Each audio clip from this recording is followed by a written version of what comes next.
Good evening, everyone. Welcome to Mission Dharma in its present incarnation. Entirely virtual, but hopefully intimate, and hopefully most intimate to you, with you. An opportunity to come back to yourself, as Derek Walcott says, to the stranger who has loved you all your life, whom you have ignored for another, who knows you by heart. He says, take down all the love letters from the bookshelves, the photographs, the notes. Just peel your own image from the mirror and just feast on your life. So this is an opportunity, as always, to feast on our life, to find again, to rediscover, to uncover the natural peace and ease that is the natural peace and ease of our nature, that we somehow lose touch with in the busyness and disembodiedness of our lives. So the first place we start is becoming re-embodied. This is an in-the-body experience.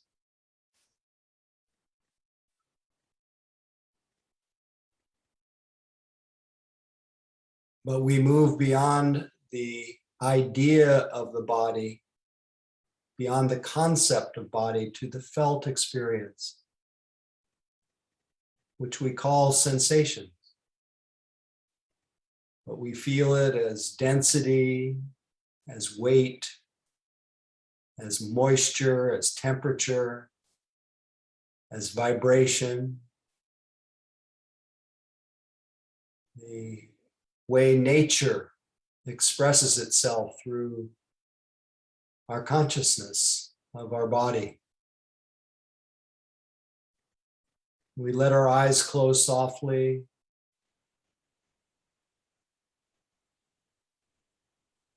Feel the soft touch of our eyelids,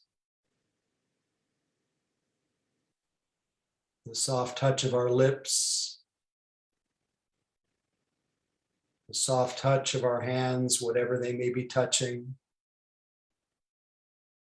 the touch of our rear on the cushion or chair,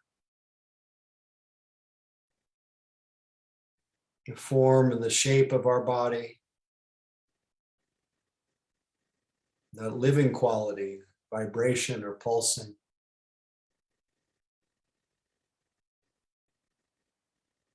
Perhaps already the idea of lips and eyes and hands and legs, all of that has melted away into this field of sensations, a direct experience.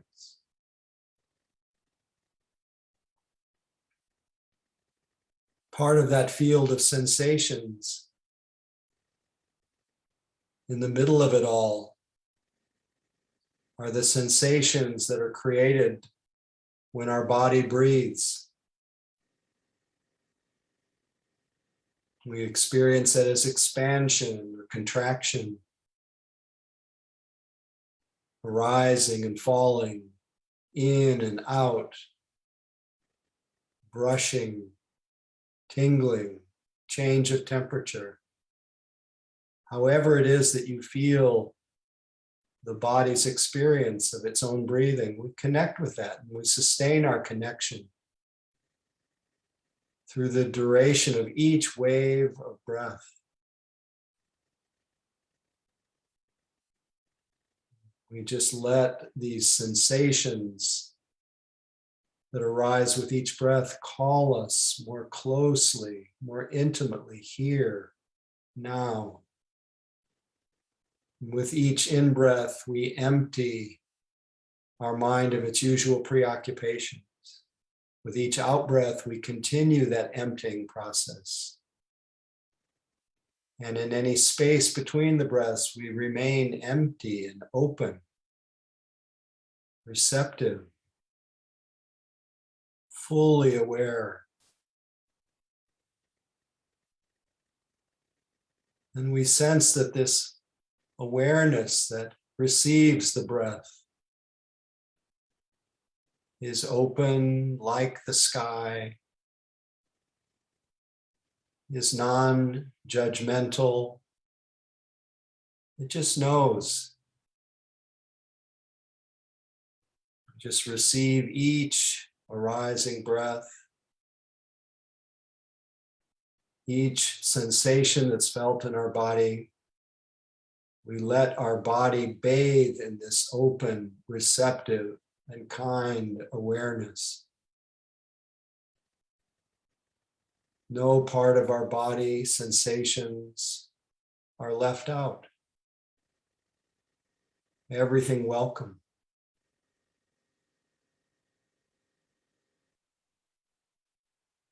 So our attention is both receptive and kind, but also active and intimate, feeling the texture of each breath, and then of sensations that become stronger than the breath. Receptive and interested in sounds when they become predominant. Receptive, interested, and attentive to moods that flow through our hearts and minds like internal weather. Receptive, interested, and attentive to the thoughts and images that come, floating through our mind like clouds. Everything welcome.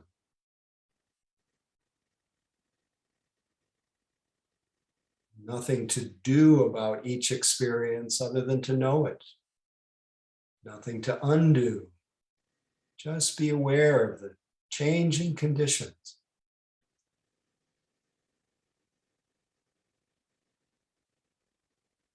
With an attitude of openness to everything, still you might find it useful to anchor the attention on a simple object like the breath. Sinking into it, sticking to it, spreading out all around it, not missing any part of the in-breath and the out-breath. And just sustain that connection as long as it lasts, till either you realize you've been lost in thought and reawaken again, or when something else arises in awareness, it becomes the next presently arisen object, the next object to be known. Whatever it is that is predominant, we notice it, we accept it, we notice what happens to it. When it fades or is less compelling or has passed away, we connect again with our body and breath. Just this moment, just this breath, or whatever is predominant.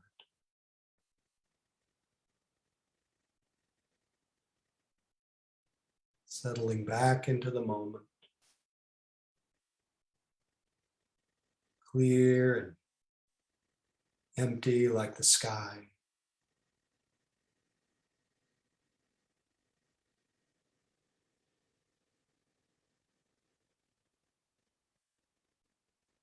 Clearly knowing this breath, this moment.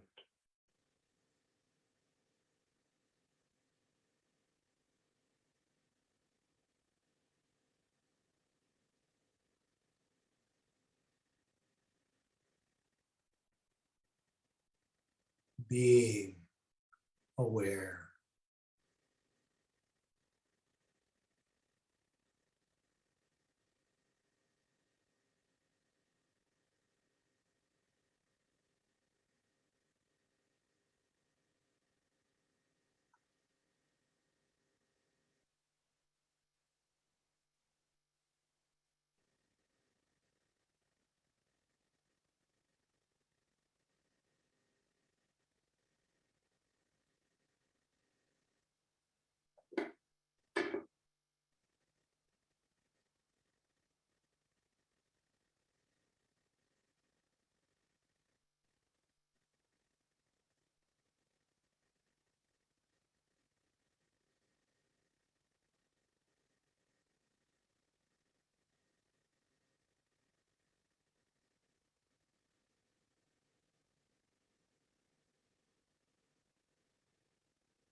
And mindfulness rearises, and you clearly comprehend you've been daydreaming, lost in thought. This is a moment to celebrate, to enjoy the view of being awake again,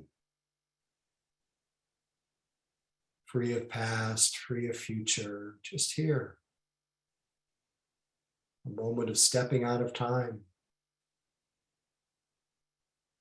An opportunity to anchor the attention once again to this living present, which is so different from the imagined past and future, which are mental. So no need to judge the wandering mind, just to keep appreciating those moments of re-arising mindfulness.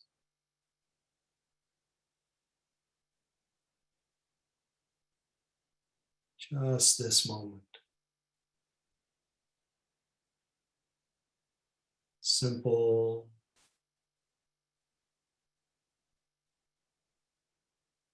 uncontrived, openness. Just this breath, or whatever is predominant.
Is there awareness right now? What are you aware of, or what is being known?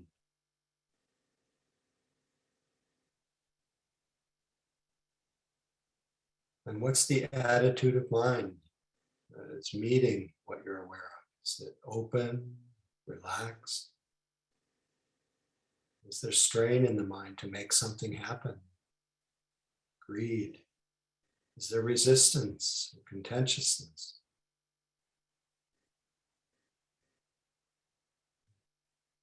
Is your experience being personalized right now? All about me? Just know, be aware of being aware, be aware of what you're aware of, and be aware of the attitude of mind. Just this moment.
Pleasure to sit with you, see all your faces, the ones who have their cameras on. Love to see everyone else's, at least for a hello. Feel free to unmute and say good evening to each other. Good evening. Hello. Good evening. Everybody. Hi, everybody. Hi, everyone. Evening from the prairies. Hello. Hello. Friends, good evening. Howdy. Howdy. Thank you. Thank you.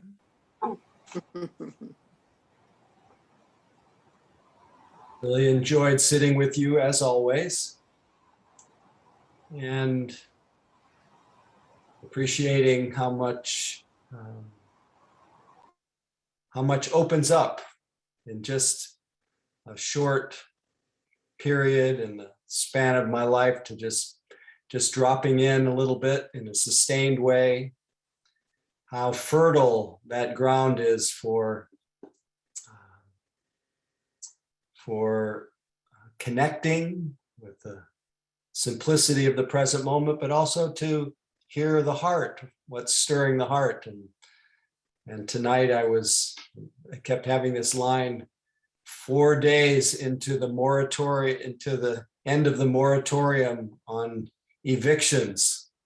And that was very upsetting to think about, but that's what was brewing under the surface. And one of the many things that are wearisome about our world, our country, of course, the proliferation of the Delta virus and the reinstitution of restrictions of the use of masks and people having to alter their plans. But really, when you think about it, for all of us, you have a computer, you have a place to live. And maybe some of you have housing insecurity, but just think of the 7+ million people who are just on the precipice.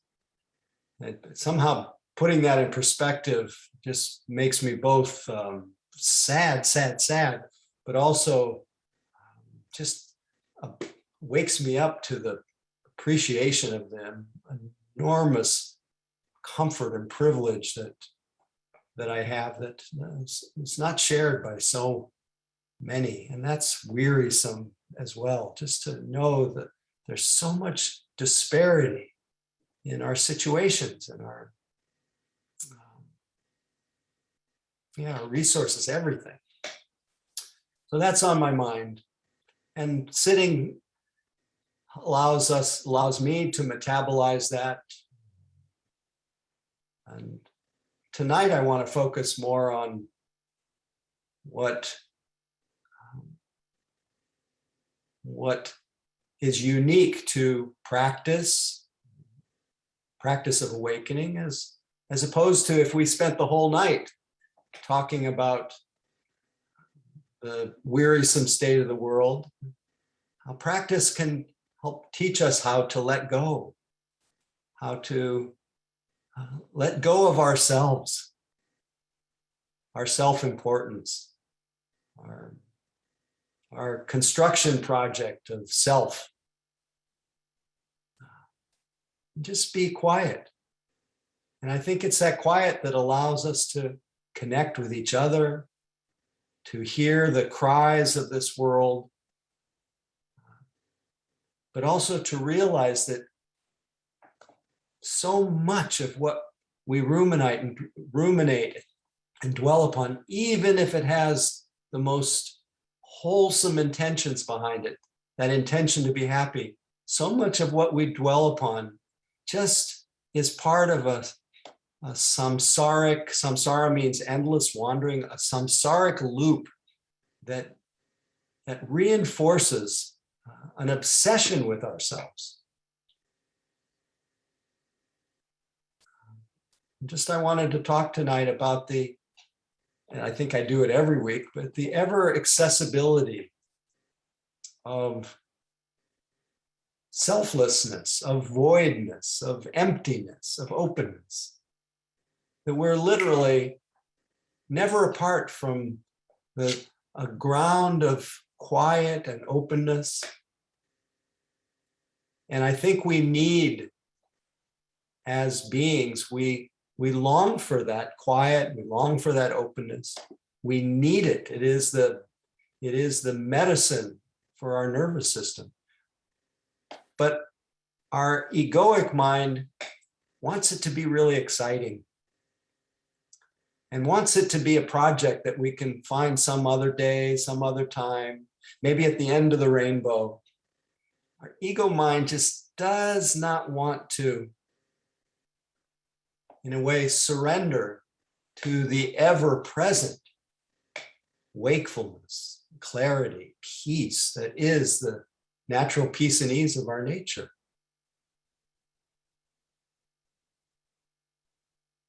And just in terms of the way when I think of how the world works, that people are much, much more interested in being right, in holding the right view, and convince other people, much more interest in being right than being free. And yet freedom waits. But really, most of us are interested in something else, something that will satisfy that that insatiable hunger of the ego, of the identity view, what the Buddha called Sakaya Ditti, self-view. Whenever I say Sakaya Ditti, I'm just reminded of self-view. It's a view. It's not you. It's an idea. It's a constructed, artificial, unreal, and more than unreal, unrealistic version of yourself that is excessively idealistic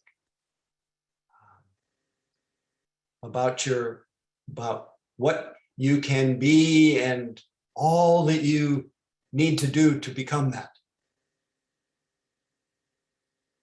That's why Trungpa Rinpoche, I don't know how many of you are aware of Trungpa Rinpoche, very controversial Tibetan master, founder of Naropa Institute in Boulder, Colorado, prolific author.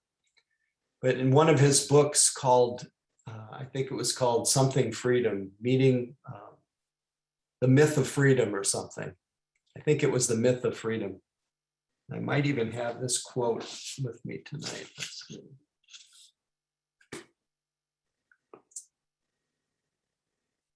Trungpa Rinpoche said, "The attainment of enlightenment from the ego's point of view is extreme death. The death of self, the death of me, of mine, the death of the watcher. It's the ego's ultimate and final disappointment. Enlightenment is the ego's ultimate and final disappointment." Ego wants to have it, wants us to be special. Isn't that character on Saturday Night Live who always used the expression, "That's special. You're special." We want to be special. But it is really in the release of all that tight fist of grasping, as Kala Rinpoche put it, where we find open space. We find our home in openness and emptiness, in ease. I had a very interesting conversation, to me anyway, it's interesting, with someone who just has a natural tendency toward, or a natural accessibility, just through, we'll call it karma, or what is described in the Theravada tradition as paramis, of having certain pure purity that's come from, who knows whether it comes from lifetimes or just born that way. But this person has fairly easy accessibility to just being open, being aware. And yet the person has practiced really hard and read and studied, but what's happening now is they tend to just naturally fall into just being in, you could call it emptiness, awareness, voidness, selflessness. Not much going on. There's just awareness. And when I asked this person, well, what else are you noticing? What's another feature of what you're noticing from all of this time just hanging out in this kind of openness? I said, well, it feels like this big, tender heart. So I know that the face of the natural openness of our being is tenderness.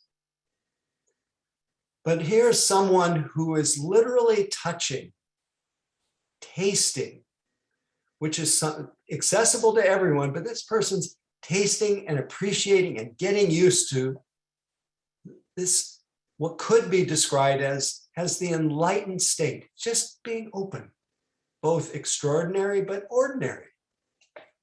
Just notice the moments where you are just aware and you're not looking back and you're not looking ahead. You're just here. And you just hover here for a while with a mind that's free of its usual preoccupation, just kind of open, not giving it rise to any idea about yourself for a moment. You might sense that the fragrance of that is peace and ease, having enough. Seems to me it's kind of marked by not suffering, at least not mental suffering, in that moment of just being open. But sneaking into this openness, this natural freedom, this voidness, are these niggling little doubts. Shouldn't I be doing something more? Shouldn't I be doing some kind of mantra? Or shouldn't I be practicing more intense moment-to-moment mindfulness? Shouldn't I be studying the 3 characteristics?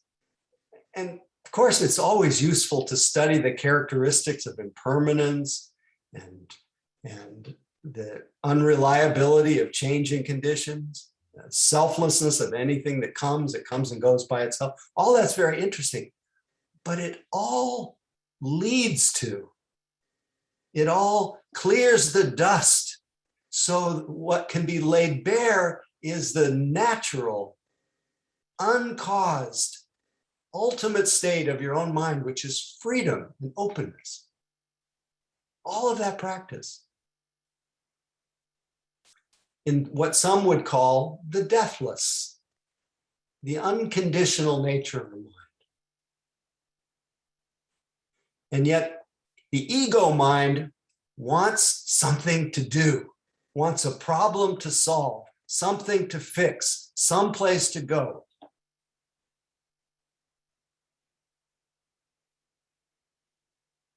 And so that was one aspect of it, which I thought was really interesting, the way when things become really quiet and there's a lot less of me or a lot less of you if you're just being aware, little subtle little voices of identity come to say, it's getting really quiet in there.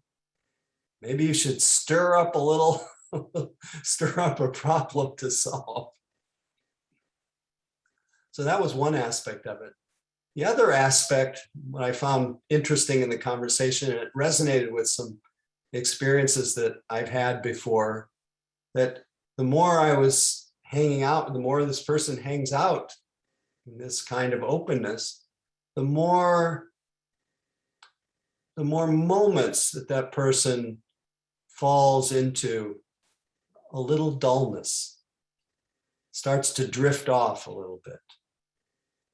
And in the meditation world, we could just look at that technically by saying, oh, there's a lot of tranquility here, but the energy is waning, the energy is low. And so sometimes we need to have a little more energy. So I was thinking for this person to be able to just enjoy that awakened state of mind, just being aware.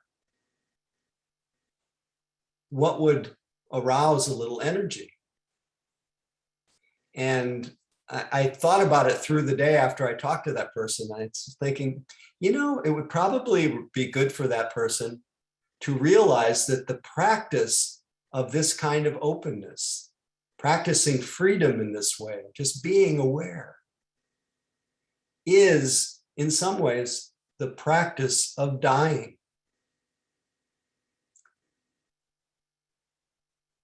Really at the heart of the teachings, and what really was the Buddha's guru, not a human, but death itself. When he saw the reality of sickness, inevitable aging, inevitable dying, that's what turned his mind. That's what energized him to find the deathless, to find that which could not be taken away. Was not subject to decay. And somehow when I started just playing in my own mind with the reminder that I'm practicing learning how to die, there's a lot of energy there. I don't know if it is for you. But also death, as our advisor, it keeps this whole wearisome world in perspective. We're all going to die. And we have to live like we really care about everything, with our heart breaking with the suffering. But something about the reality of death reminds us to let go a little bit. Not to think that I have to have the right view on everything. That maybe it's more important to be free than to be right. Maybe a little contemplation on death, a little letting go, and maybe a little more fun, a little more smiling, a little more taking delight in the simple things, not missing it. I've stumbled on something from Thich Nhat Hanh today, who I rely on a lot for just pithy teachings. This was from the interview he gave in the magazine Common Boundary in December of 1989, if you want to go searching for it. Common Boundary, December 1989. Thich Nhat Hanh said, most of us ask the question, what's wrong? We forget to ask what is right. There are many things that are not wrong. When you focus your attention only on what is wrong, you can make the situation worse. Therefore, it is wise to meditate on your capacity to enjoy peace, happiness, and joy. Your capacity to be in touch with what is not wrong, what is refreshing, healing, wonderful in the present moment. During the war, we were so busy helping the wounded that we sometimes forgot to smell the flowers. Night has a very pleasant smell, especially in the countryside. But we would forget to pay attention to the smells of the mint, coriander, thyme, and sage. I would mention these herbs to the social workers and peace workers so they would be in touch with them. Each of us has moments of difficulty. When we are not able to deal with them, we have to ask our seeds of joy to come up. In this way, we counterbalance the suffering. So it's a little letting go, seeds of joy, and the contemplation of death. And by what seemed like coincidence, I had a later conversation with someone who had a lovely meeting with a couple colleagues, also meditation teachers. And one of them is recently become empowered to share the Dharma by her teachers. She's really a very sincere yogi and longtime practitioner, somebody that I've known for last 20 years or so. And these other two teachers were sitting around and just checking in with her. And they asked her, now that she's going to become this more identified with this role of teacher, one of the teachers asked her, where do you want your practice to go? Where do you want your practice to go? And very spontaneously and not with any, not grandiose or anything, she says, I just want to die without fear. Just want to die without fear. And it was so interesting to me because I had just thought that this other person that I was talking to about voidness and was falling asleep, saying, just add that intentionality to your practice of awareness. In other words, die before you're dead so that you can slide right out when the time comes, that unknown time of death. Death is certain, as it said in the Bhagavad Gita, death is certain to the one who is born, completely uncertain is the time of death. But to be able to jump into that void and have it be familiar, have it be already home. This is worthwhile to remember that deathless, that what's called in the Tibetan, that Dharma dhatu, that element of awakening is your own mind. And so we take advantage, we exploit the fact that we have this Buddha nature, this deathless nature within us. And we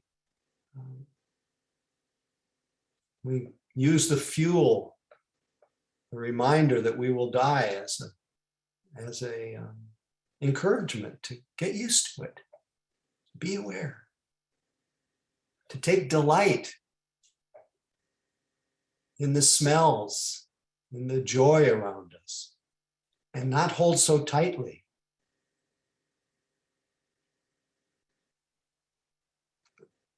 There's a passage that I've read so many times at Mission Dharma, but a few of you have not been with me, so I always come back to it.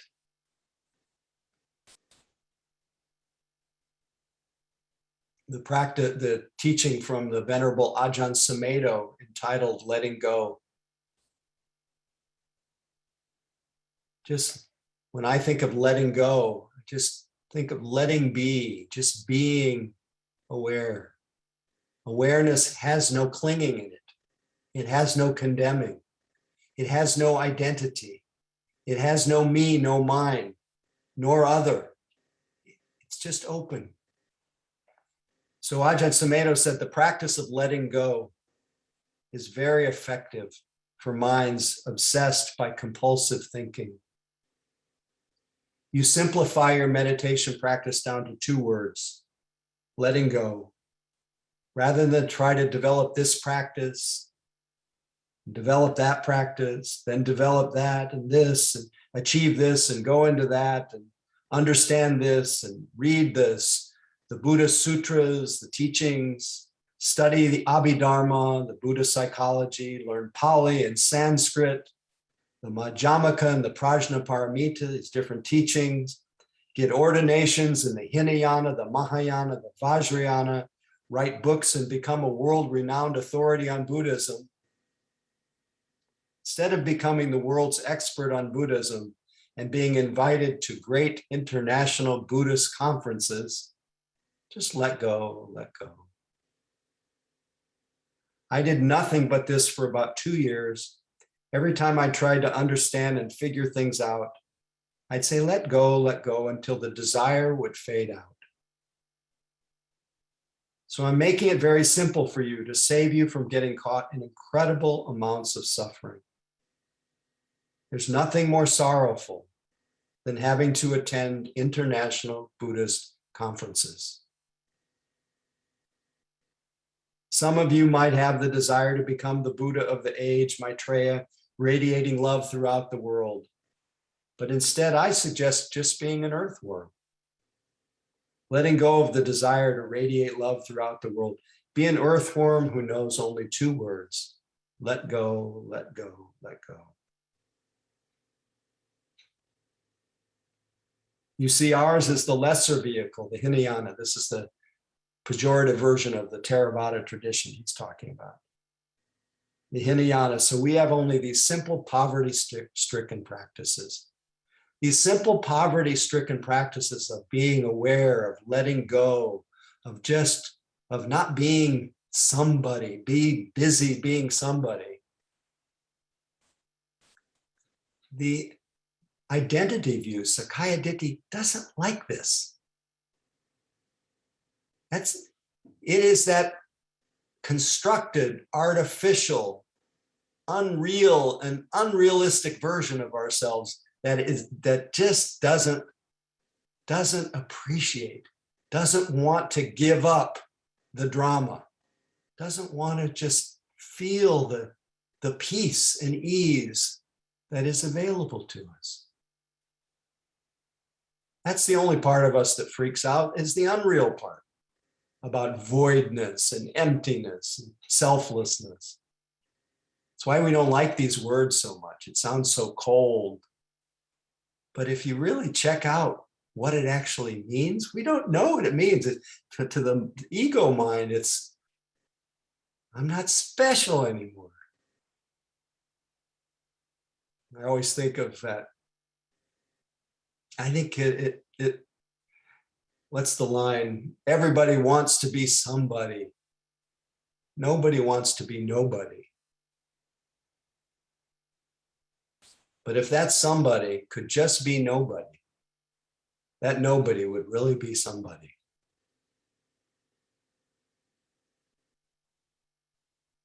Because the fragrance of a heart that is not busy building a monument to an imagined me, the fragrance of the fragrance of peace is infectious. The fragrance of peace is a balm for anyone who comes nearby, anybody who has to live around you. And that peace that we're talking about, as I always say, it's close. It's not at the end of the rainbow. Salvation is not in time. It's the willingness that's expressed in our practice of stepping out of time.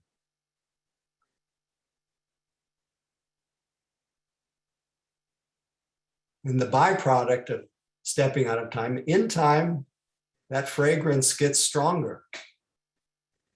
But we don't worry about what's next. We worry about apprehending the peace and ease that's here. A peaceful mind creates a peaceful mind.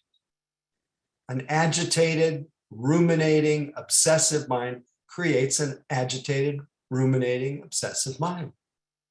Where do we begin? We begin with peace. I say peace because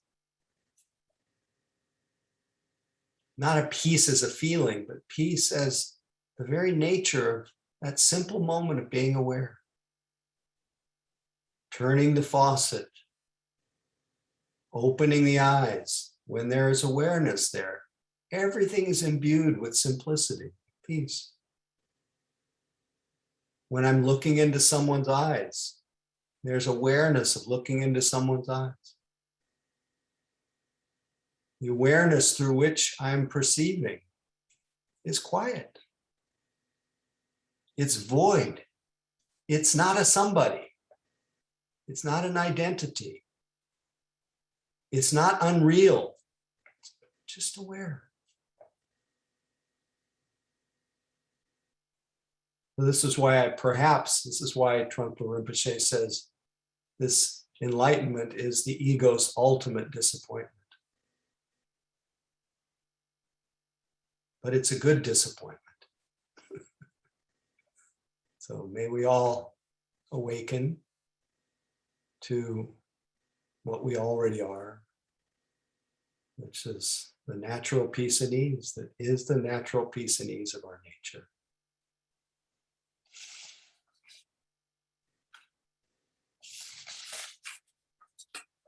I'll end my stray thoughts with some words from Ram Dass.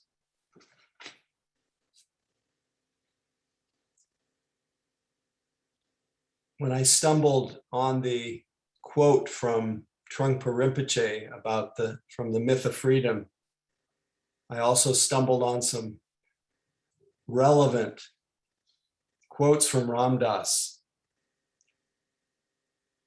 He says, I recall the near anger I had towards spirituality as I saw my favorite rushes fall away.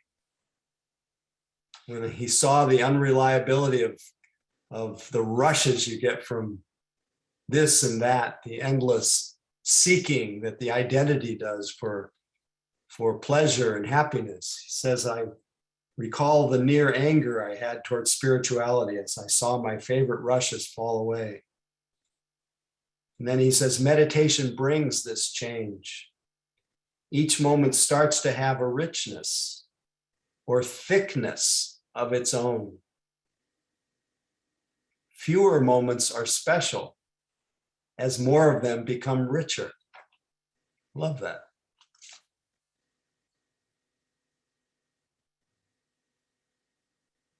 So this moment is not special, it's rich.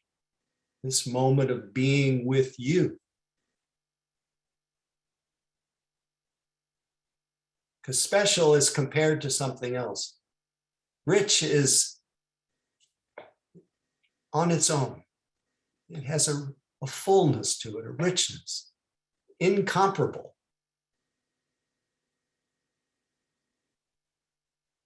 And this is the capacity that we have if we let go. We let ourselves be. If we get out of the construction business.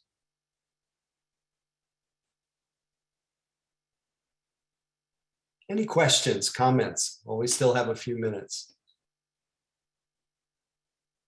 Thanks for listening. Feel free to use the raised hand function under reactions on if it's a computer you're using, or just raise your hand and unmute.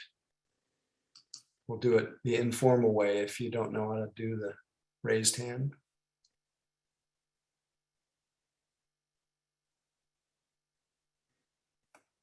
Comments, questions, concerns, descriptions.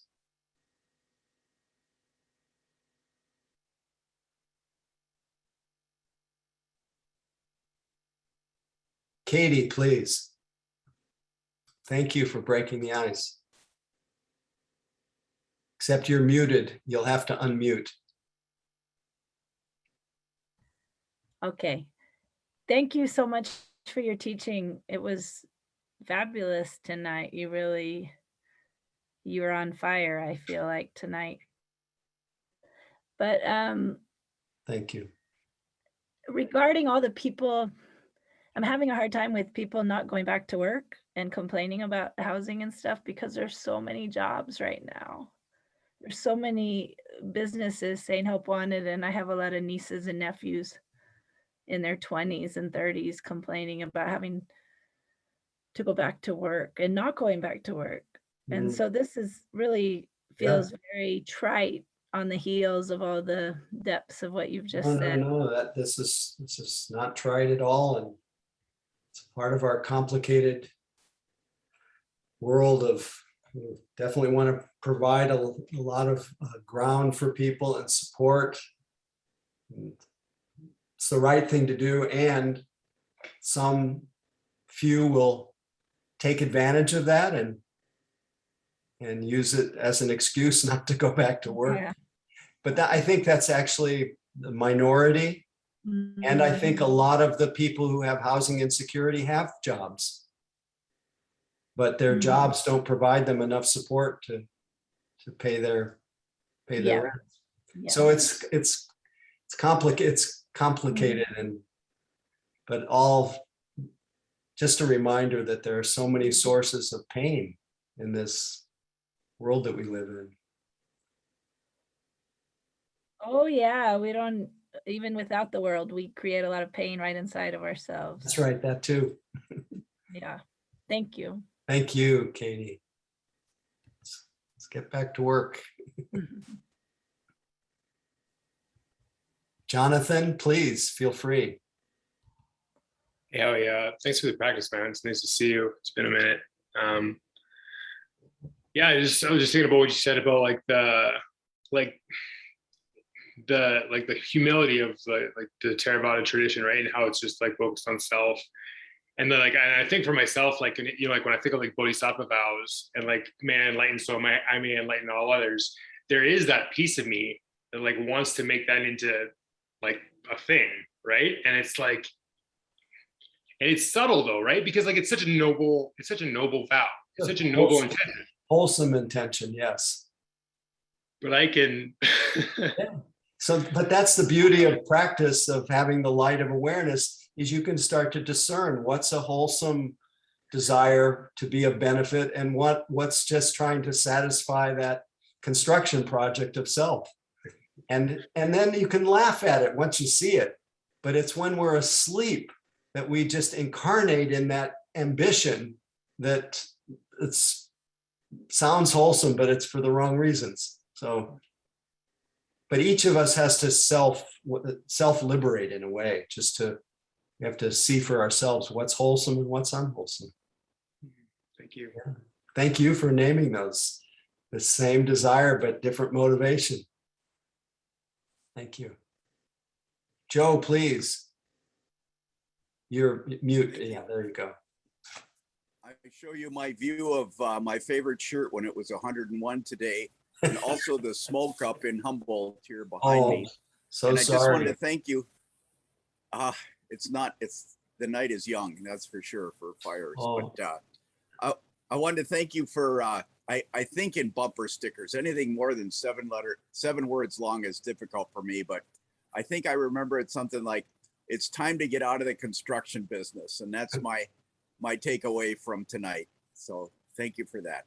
Yeah, I have to admit it's not original. I heard someone else say that, but I can't remember who. So you can right. anyone you like. But yeah, but I'm glad you're taking that away, because it's a good reminder. I like Maud and Harold and Maud when she says, "Who said that?" And she can't really remember. And they just, I guess I did. Thank you. Good night. Thank you. Good night. Okay, I think that thank you and good night is a good time for all of us to say good night to each other. And before we say good night, just to consider that, before we say good night, to have Mary offer her teachings and some reminders, but also just to consider before we end tonight and say goodnight to each other, the possibility that there was some value in us being together, some usefulness, maybe not special, but maybe some richness, and that we take any richness, any benefits, any fruits, any blessings, and we now and continually offer it to others for the benefit of others, and keep dedicating ourselves to being of benefit to others. And know that if you learn how to die well, you will learn how to live well, and you'll be an ornament or a gift to the people around you. So just consider that. May our practice be a benefit. So thank you, Mary. Your turn. Okay. Did you want to talk about the Yvonne thing first or after? Oh, right. Thank you. Yes, briefly, do you have something that you can post in our chat, Mary? Okay, thank you. So some of you may have noticed in the chat that there is a memorial spreading of ashes for our dear Yvonne Ginsburg, who used to be my most frequent substitute, the person who I would often invite to lead the Mission Dharma Sangha when I wasn't there. Well, she recently passed away, and there will be a memorial / ash spreading on Thursday afternoon for those of you who are interested in attending. Anybody is welcome. And that will be in Mill Valley at a park near Blythedale and Hillside in Mill Valley. And there is some information in the chat. And there will just be a little eulogizing of Yvonne, an opportunity to offer some reflections about her if you knew her and loved her, an offering of poems or readings, and we'll do a little chanting, probably specifically about impermanence, and just celebrate Yvonne's life. So please come one, come all, Thursday at 4 p.m., 4 p.m. in Mill Valley. I think we will also send out a bulletin to that effect. So thank you. Mary, it's all yours. All right, thanks, Howie. So just a quick reminder about Donna, as always. You know, one of the many benefits of practicing generosity is it has this ability to remind us of our interconnection and to dissolve that sense of separation. And so sometimes it's really easy for us to feel separate in our own little, Zoom boxes here in our own homes, but we co-create Mission Dharma together. And Howie has his role and we have our role. And that is our presence and also our financial support if we can participate that way. So I put the information about Donna in the chat. It's always very much appreciated. So and then finally, Howie has a couple of in-person retreats coming up, one in September, one in October, on the land in Spirit Rock. So I have the information in the box there too, and I think they're still open for registration. It's always good to act fast on that. Don't wait until the last minute to decide to go. So, and that's it. Thank you very much. Thank you, Mary, and thank you all for your practice. And please feel free to unmute and say goodnight to each other. And with camera, if you don't mind. We love being with you. Everyone. Good night.